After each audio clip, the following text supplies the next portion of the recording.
Today is it's not hyperbole to suggest a very solemn moment. Today, the Supreme Court of the United States expressly took away a constitutional right from the American people that it had already recognized. They didn't limit it, they simply took it away. That's never been done to a right so important to so many Americans, but they did it. It's a sad day for the court and for the country. 50 years ago, Roe v. Wade was decided and has been the law of the land since then. This landmark case protected a woman's right to choose, her right to make intensely personal decisions with her doctor, free from the interference of politics. It reaffirmed basic principles of equality, that women have the power to control their own destiny, and it reinforced a fundamental right of privacy, a right of each of us to choose how to live our lives. Now, with Roe gone, let's be very clear. The health and life of women in this nation are now at risk. As chairman and ranking member of the Senate Judiciary Committee, as vice president and now as president of the United States, I've studied this case carefully. I've overseen more Supreme Court confirmations than anyone today, where this case was always discussed. I believe Roe v. Wade was the correct decision as a matter of constitutional law and application of the fundamental right to privacy and liberty in matters of family and personal autonomy. It was a decision on a complex matter that drew a careful balance between a woman's right to choose earlier in her pregnancy and the state's ability to regulate later in her pregnancy. A decision with broad national consensus that most Americans of faith and backgrounds found acceptable, and that had been the law of the land for most of the lifetime of Americans today. And it was a constitutional principle upheld by justices appointed by Democrat and Republican presidents alike. Roe v. Wade was a 7-2 decision, written by a justice appointed by a Republican president, Richard Nixon. In the 5 decades that followed Roe v. Wade, justices appointed by Republican presidents from Eisenhower, Nixon, and Reagan, George W. Bush, were among the justices who voted to uphold the principles set forth in Roe v. Wade. It was 3 justices named by one president, Donald Trump, who were the core of today's decision to upend the scales of justice and eliminate a fundamental right for women in this country. Make no mistake, this decision is a culmination of a deliberate effort over decades to upset the balance of our law. It's a realization of an extreme ideology and a tragic error by the Supreme Court, in my view. The court has done what it has never done before, expressly take away a constitutional right that is so fundamental to so many Americans that had already been recognized. The court's decision to do so will have real and immediate consequences. State laws banning abortion are automatically taking effect today, jeopardizing the health of millions of women, some without exceptions. So extreme that women could be punished for protecting their health. So extreme that women and girls who are forced to bear their rapist's child, with the child a consequence. It just stuns me. So extreme that doctors will be criminalized for fulfilling their duty to care. Imagine having a young woman have to carry the child of incest as a consequence of incest. No option. Too often the case, the poor women are going to be hit the hardest. It's cruel. In fact, the court laid out state laws criminalizing abortion that go back to the 1800s as rationale. The court literally taking America back 150 years. This is a sad day for the country, in my view. but it doesn't mean the fight's over. Let me be very clear and unambiguous. The only way we can secure a woman's right to choose, and the balance that existed, is for Congress to restore the protections of Roe v. Wade as federal law. No executive action from the president can do that. And if Congress, as it appears, lacks the votes to do that now, voters need to make their voices heard. This fall, we must elect more senators and representatives who will codify women's right to choose into federal law once again. Elect more state leaders to protect this right at the local level.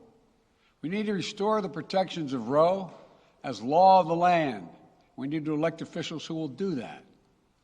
This fall, Roe is on the ballot.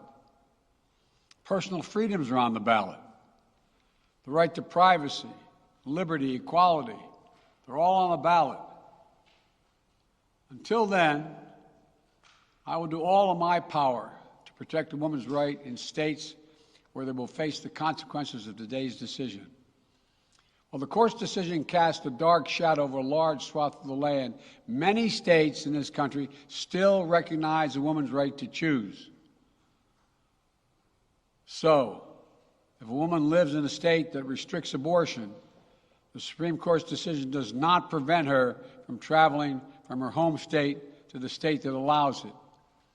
It does not prevent a doctor in that state from treating her.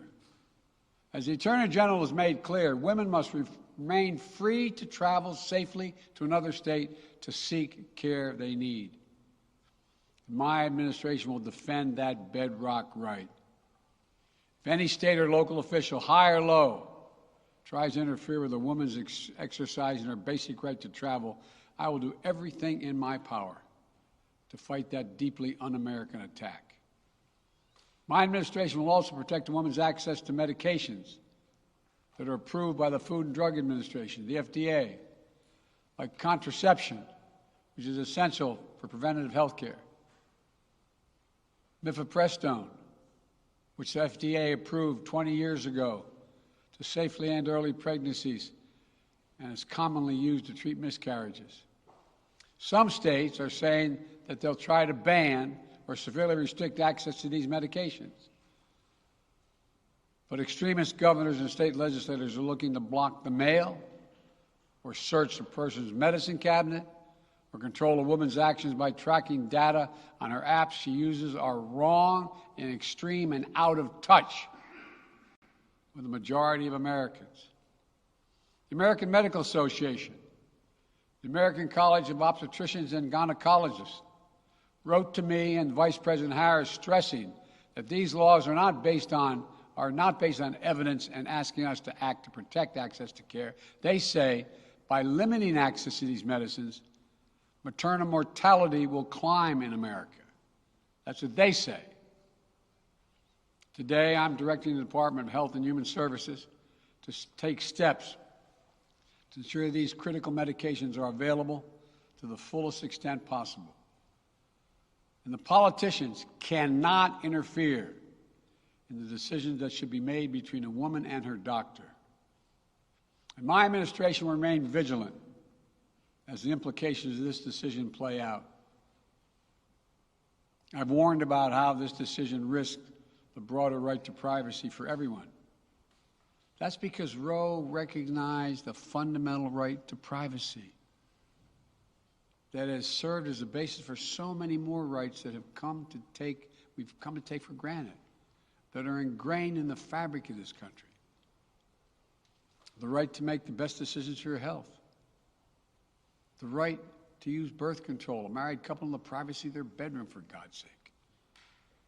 The right to marry the person you love.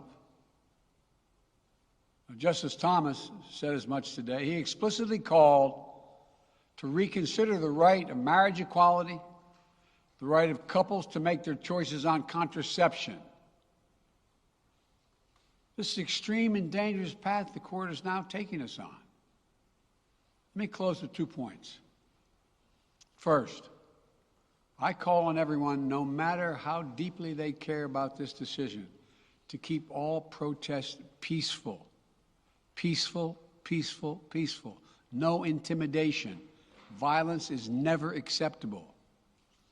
Threats and intimidation are not speech. We must stand against violence in any form, regardless of your rationale. Second, I know so many of us are frustrated and disillusioned that the court has taken something away that's so fundamental. I know so many women are now going to face incredibly difficult situations. I hear you. I support you. I stand with you. The consequences and the consensus of the American people, core principles of equality, liberty, dignity, and the stability of the rule of law demand that Roe should not have been overturned.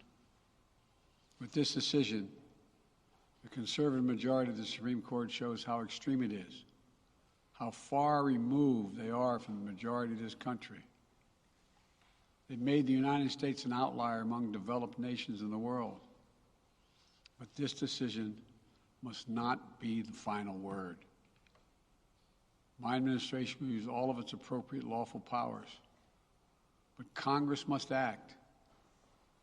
And with your vote, you can act. You can have the final word. This is not over. Thank you very much. I have more to say this in weeks to come. Thank you. Mr. President, do you still have confidence?